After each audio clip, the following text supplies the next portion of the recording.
வணக்கம். இன்றைய பார்வை உங்களை வரவேற்றுக் கொள்கிறது. உலகுடன் ஒத்தோடி இலங்கை தீவில் நாளை மீண்டும் ஒரு முறை ஈஸ்டர் தினம் கடக்க உள்ளது.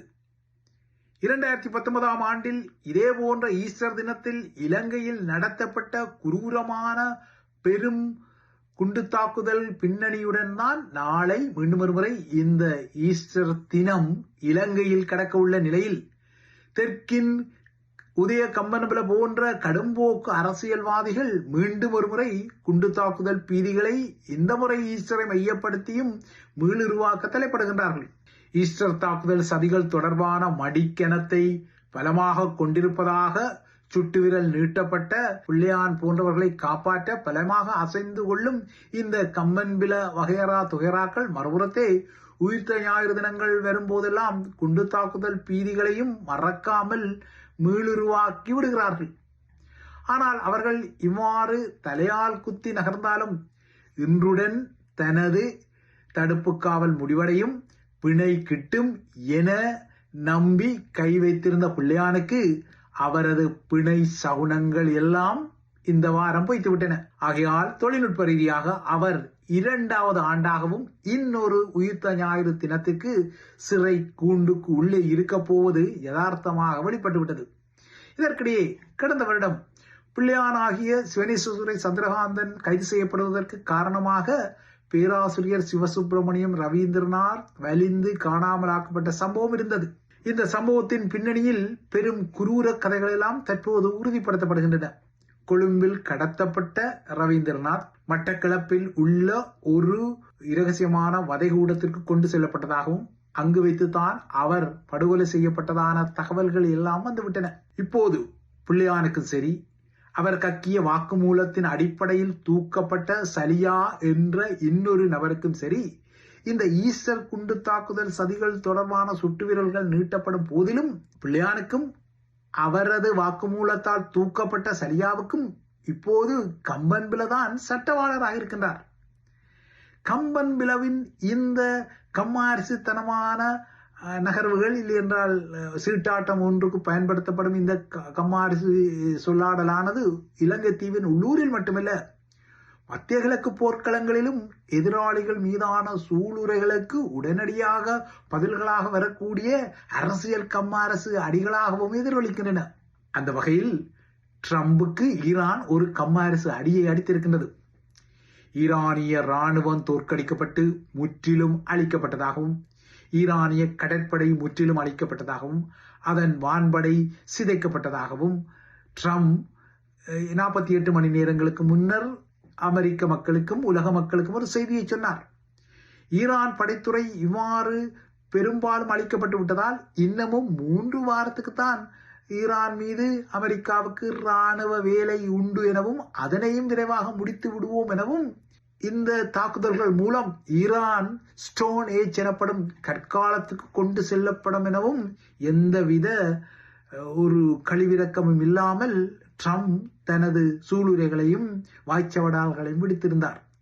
ஆனால் இவ்வாறாக ட்ரம்ப் தனது வாய்க்கொழுப்பு வடைசூழல்களை சுட்ட 48 மணி நேரத்துக்குள் ஈரான் அமெரிக்காவின் 2 வானூர்திகளை சுட்டு வீழ்த்தியிருக்கின்றது. அதுவும் பெரும் செலவீனம் கொண்ட முக்கியமான போர்க்களங்கள் இவை. இந்த வான்கலங்கள் சுட்டு வீழ்த்தப்பட்ட அதே வேளை அமெரிக்காவின் சில உலங்கு வானூர்திகளும் சேதப்படுத்தப்பட்டுள்ளன. உண்மையில் ஈரான் கடந்த 24 மணி நேரத்தில் அமெரிக்காவுக்கு மிகப்பெரிய அதிர்ச்சி வைத்தியத்தை கொடுத்துள்ளது. இதனை அடுத்து ஈரானின் நாடாளுமன்ற சபாநாயகர் முகமது பாகர் கலிபா நேரம் பார்த்து அமெரிக்காவை எள்ளல் செய்திருக்கின்றார்.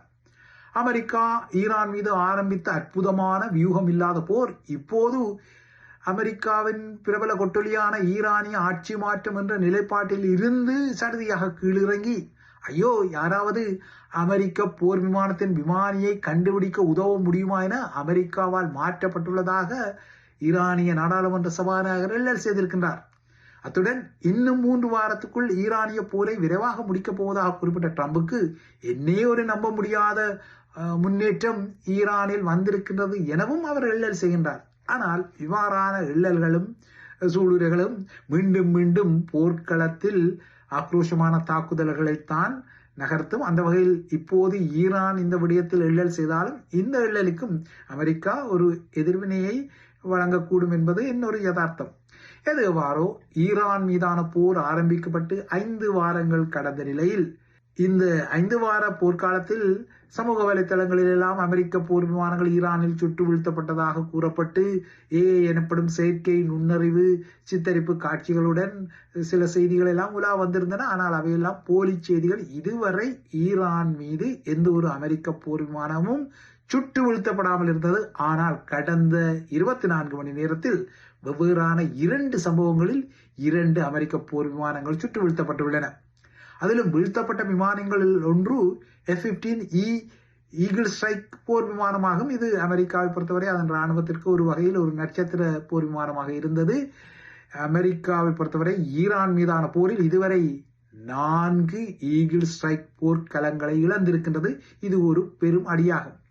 கடந்த மாத ஆரம்பத்தில் குவைத்தில் தவறுதலாக இந்த ரக விமானங்களில் 3 கலங்கள் குவைத்தின் வான் எதிர்ப்பு அணிகளால் ஃப்ரெண்ட்லி ஃபயர் எனப்படும் தமது தரப்பு வான்கலங்களையே தவறுதலாக சுடும் நகர்வால் சுட்டு வீழ்த்தப்பட்டிருந்தன.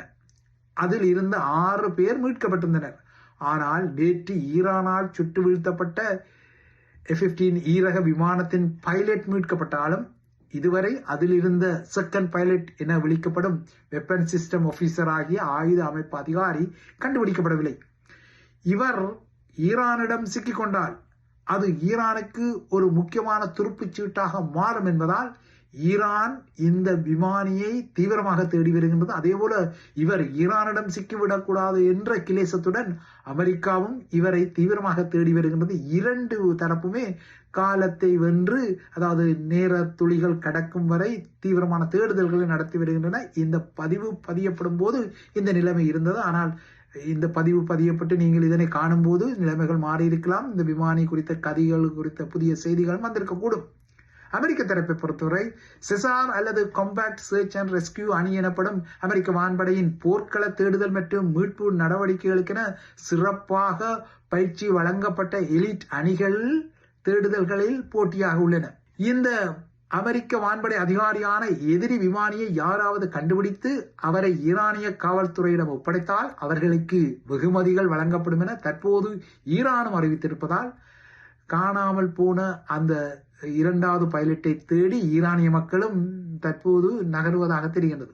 பொதுவாகவே அமெரிக்க வான்படை விமானங்கள் போர்க்களங்களில் காணாமல் போனால் இந்த சிசார் எனப்படும் combat search and rescue elite பிரிவுதான் தேடுதல் மற்றும் மீட்பு நடவடிக்கைகளில் உடனடியாக குதிப்பது வழக்கம்.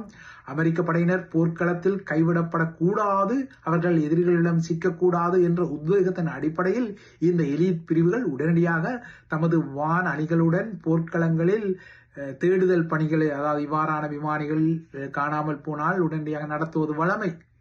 ஈரானுக்கும் இவ்வாறாக தேடுதல் அணிகள் இருக்கக்கூடும். ஆனால் ஈரானில் இப்போது அமெரிக்காவின் தீவிரமான இந்த தேடுதல் இடம்பெற்று வருகின்றது.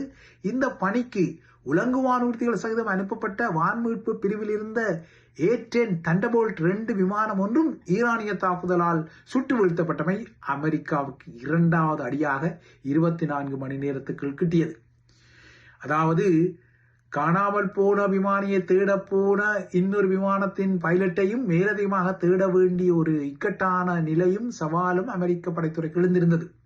ஹோர்மூஸ் நீரிணைக்கு அருகே இந்த தண்டர்போல்ட் 2 விமானம் சுடப்பட்டதாகவும் அது பாரசீக வளைகுடாவில் வீழ்ந்து நொறுங்கியதாகவும் ஈரான் கூறியிருந்த நிலையில் ஏற்கனவே சுட்டு வீழ்த்தப்பட்ட F-15E விமானி மீட்கப்பட்டது போலவே இந்த விமானத்தின் விமானியும் மீட்கப்பட்டதாக அறிவிக்கப்பட்டுள்ளது.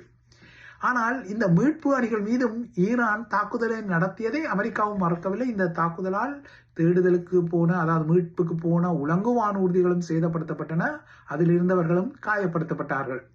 எதுவாறோ F-15 ஈயும் தண்டர்போல்ட் 2வும் சுட்டு வீழ்த்தப்பட்டதை அமெரிக்காவுக்கு மிகப்பெரிய அடியாக வந்திருக்கின்றது. F-15E ரக போர்க்களங்களை பொறுத்தவரை இந்த களங்கள் சில நாடுகளிடம்தான் உள்ளன. அமெரிக்காவின் தயாரிப்பாக இருந்தாலும் இந்த களங்கள் இஸ்ரேல், ஜப்பான், சவுதி அரேபியா, தென்கொரியா, கட்டார், சிங்கப்பூர் ஆகிய நாடுகளில் தான் வான்படை சேவையில் உள்ளன. அதாவது போர் நடவடிக்கைகளில் என்றால் அவற்றின் வான்படையில் இருக்கின்றன. F-15E பொறுத்தவரை அதன் முந்தைய மாதிரிகள் F-15 பொறுத்தவரை தயாரிப்பதற்கு முன்னர் அதன் முந்தைய மாதிரிகள் ஏர் டு ஏர் எனப்படும் வானில் எதிரிகளின் போர் விமானங்களுடன் போரிடுவதற்காகத்தான் வடிவமைக்கப்பட்டிருந்தன. ஆனால் F-15E மாடல் ஒரு டுவல் ரோல் ஃபைட்டர் ஆகும், அதாவது இரட்டை பயன்பாட்டு போர் விமானம். F-15E மாடல்களில் அந்த தாக்குதலானது எதிரிகளின் தரநிலைகளையும் அழிக்க பயன்படுத்தப்படும். அதே போல எதிரிகளின் போர் விமானங்களுடன் வானில் டாக் ஃபைட் எனப்படும் போர் விமானங்களின் துரத்தல்களுக்கும் பயன்படுத்தப்படும். இல்லையென்றால் வானில் இன்னொரு போர் விமானத்தை சுடுவதற்கும் பயன்படுத்தப்படும். ஆனால் எதிராளிகள் முந்தினால் F-15Eயும் சுட்டு வீழ்த்தப்படும். இது ஒரு யதார்த்தம் போர்க்களத்தில். ஏனென்றால் பிரான்சின் ரஃபேல் போர் விமானங்களை பாகிஸ்தான் அண்மையில் சுட்டு வீழ்த்தியதான விடயங்கள் எல்லாம் வந்திருந்தன. ஆக மொத்தம் ஈரானில் இன்னும் பல சம்பவங்கள் தொடரும் என ட்ரம்ப் 48 மணி நேரத்துக்கு முன்னர் சூளுரைத்த நிலையில் உண்மைதான் சில சம்பவங்கள் இடம்பெற்றிருக்கின்றன. ஆனால் இப்போதைக்கு அவை யாவுமே அமெரிக்காவுக்கு பாதகமான சம்பவங்கள் என்பதும், தேடப்படும் விமானி ஈரானிடம் சிக்கினால் அது அமெரிக்காவுக்கு எதிரான ஒரு துருப்புச்சீட்டாக தெஹ்ரானால் பயன்படுத்தப்படும் என்பதும் இப்போதைய கள நிலவரத்தில் அமெரிக்காவுக்கு மிக பாதகமாகவே இருக்கின்றது.